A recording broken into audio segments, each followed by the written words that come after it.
Today's topic is acid-base strength. But before we get to that, I want to do a quick review. So get out your calculator. We can take this as a pop quiz. No, it's not for points, but just see if you can do it.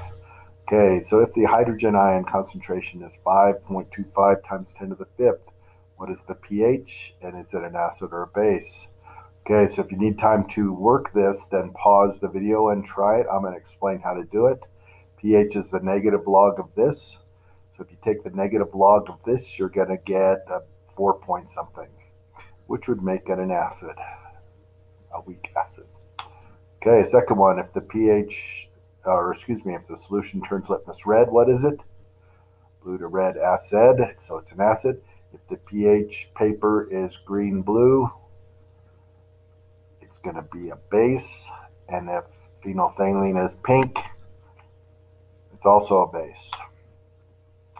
Okay, so if the pH is 9.2, what is the hydrogen ion concentration?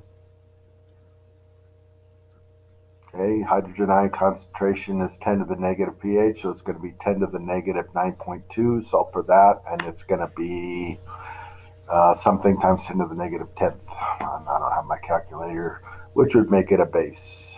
Anything over 7 pH is a base, probably a weak base. If the OH concentration is 5 times 10 to the negative third, what is the pH?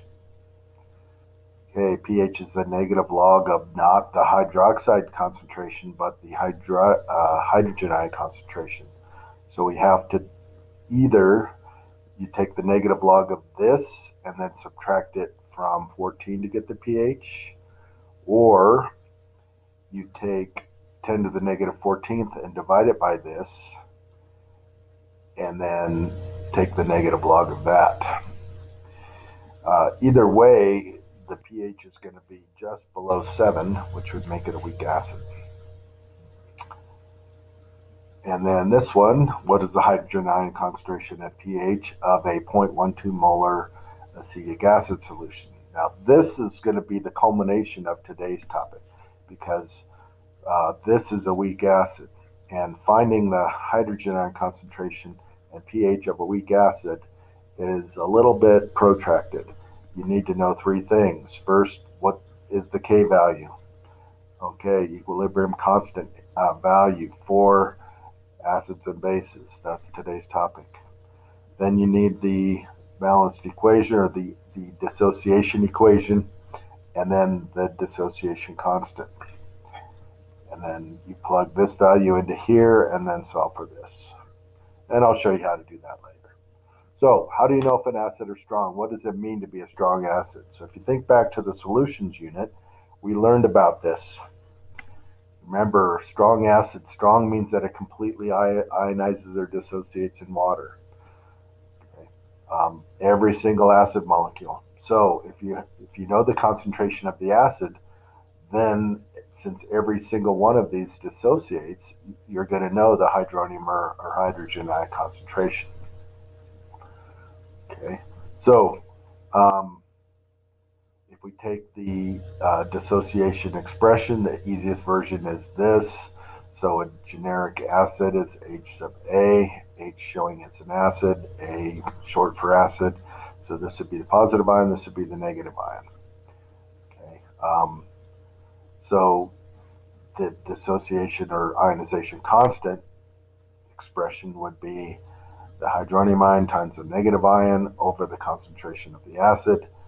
Okay, and then since these are equal, the numerator is going to be greater than the denominator, so the value of K for a strong acid is high. Okay, so let's watch this demo. Here we have a strong acid. We mix it in water, and it dissolves. When it dissolves, it completely ionizes, meaning every single acid molecule dissociates. So whatever the original concentration of the acid is, that's going to be the same concentration as the hydronium ion concentration, which is also the same as the negative ion concentration. Okay, so common strong acids are HCl, HBr, HI. hydrochloric, and then notice nitric and sulfuric. So the big three lab acids, and then chloric and perchloric acids are all strong acids. That would be a good list for you to memorize. Okay.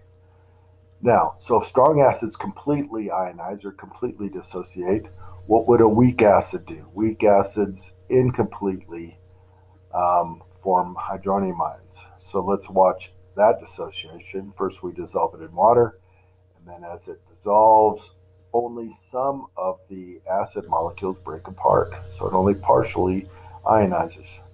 So whatever the original concentration of the acid is, the hydronium ion concentration is considerably less. This is what makes it acidic, so weak acids aren't very acidy, so to speak. Okay. So weak acids do not readily ionize, and their K value is going to be small, usually very small, 10 to the negative third down to 10 to the negative 10th. And if they're super weak, then it can be even smaller than that. Okay, what about bases? Well, it's the same idea. Strong bases also completely dissociate in water solutions. Okay, so every single base molecule will dissociate. So the generic base dissociation equation is MOH, M for metal, OH for the base ion, dissociates into positive and negative ions. So if we write the K value, remember it's the concentration of the products over the concentration of the reactants. Okay. And so for a strong base, this K value, this expression is going to end up being large, greater than 1. And for weak bases, it's going to be small. Common strong bases are easier to memorize. Group 1A metal hydroxides, so lithium and sodium and potassium hydroxide are all strong bases. And then so are the group 2A, so magnesium and calcium and strontium hydroxide are strong bases. Okay. Any transition metal that forms a base is going to be a weak base, and then if it doesn't have OH in it, it will also be a weak base. Okay. So weak bases do not readily dissociate in water, and their K value is small, much less than 1. So let's do some math. What is the hydrogen ion concentration and pH of a 0.12 molar HCl solution? Okay, so if we look at the dissociation equation, the generic acid dissociates into this and this, so the K value. And since this is complete, whatever the concentration of this is, it's going to equal the concentration of this. Okay, so since it's 0.12 molar HCl, the concentration of hydrogen ion equals 0.12. So to find the pH, we take the negative log of 0.12, which comes out to 0.92. So the pH of a strong acid is going to be around 1 or 0, or if it's a high concentration of a strong acid, it could actually be below 0. Now, what if we want to know the same for a weak acid? So here's acetic acid, which is vinegar, which, as you found out in the lab, is a weak acid.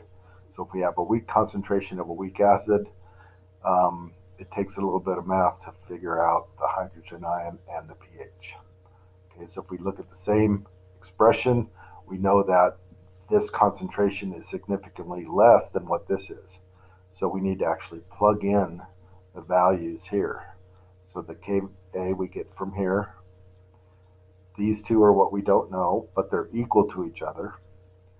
This is going to actually be ever so slightly smaller than this, but it's so slightly different that we can ignore it. Okay, so if we just plug this in here, and we get this from here, and then remember, these two are equal to each other. Okay, so we can set them equal to x. Okay, so then to solve for x, it would be x squared over this equals this. So then if we cross product, we get x squared equals this times this.